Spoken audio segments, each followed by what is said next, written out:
Today we're going to be looking at the graphic organizer that your teacher has given you to kind of prepare for your debate that you're going to have at the very end of this week.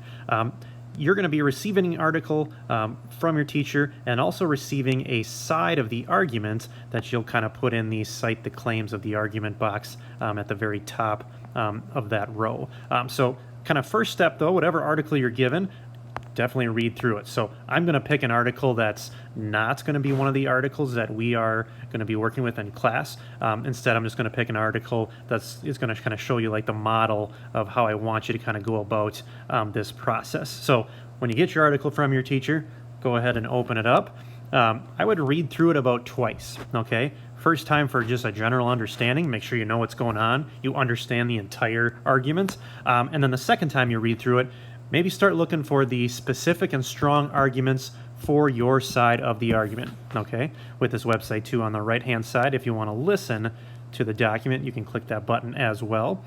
Once you've read through it twice, second time look for those strong arguments to support your side, kind of go back, type at the top in the very first row here what your side of the stance is. So my article was dealing with social media, and then the argument that I was given, or the side of the argument I was giving, is that social media is aiding in polarizing or separating the country. Okay, so the next two spots within this chart then, you're going to be looking for two strong pieces of textual evidence to support that claim that you just typed in there at the top. And as you notice, for each one of these, I copied and pasted directly from that document, from the article before, the quotes of the author. So there's my exact quote. And then underneath, I put in my summary. So not only am I able to pick out a strong argument, but then I can understand what that argument means and summarize it in my own words. So for my own summary of this quote, I put, usually when we are arguing with someone verbally, it's constructive to hear opposing viewpoints. It's a good thing, right? But when we are just reading something from the opposition with no other context, the studies have shown that it only makes us believe in our own stances or biases even more, okay? So that I thought was a very strong argument, and I put here on the right-hand side that, yes, I think this is relevant and sufficient.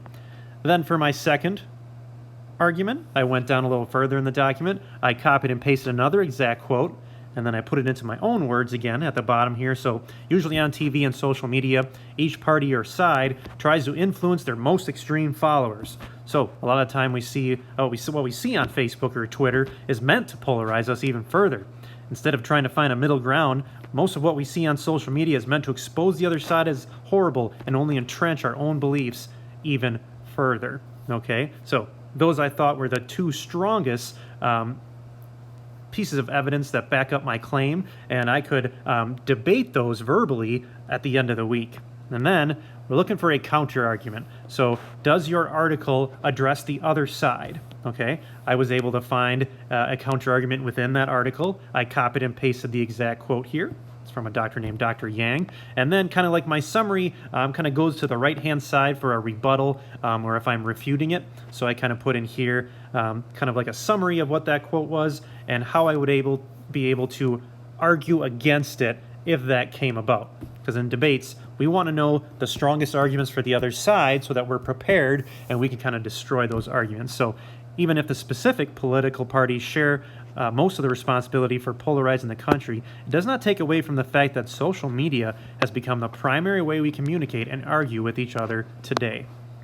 And then underneath, I would kind of evaluate the strength of the counter argument as fair, and then I kind of put down here, evaluate whether the argument is valid based on evidence and reasoning presented. And I said, yeah, it definitely brings up a good point, but there are enough quotes and evidence to refute that argument that really it's the political parties that's the problem. But I think I can pick up enough evidence from that article to refute that or cause like a rebuttal within that debate, and I think I can dash that argument at the end of the week. So hopefully this was a tool that you can use as you're kind of preparing for this, and then good luck on your debates on Friday.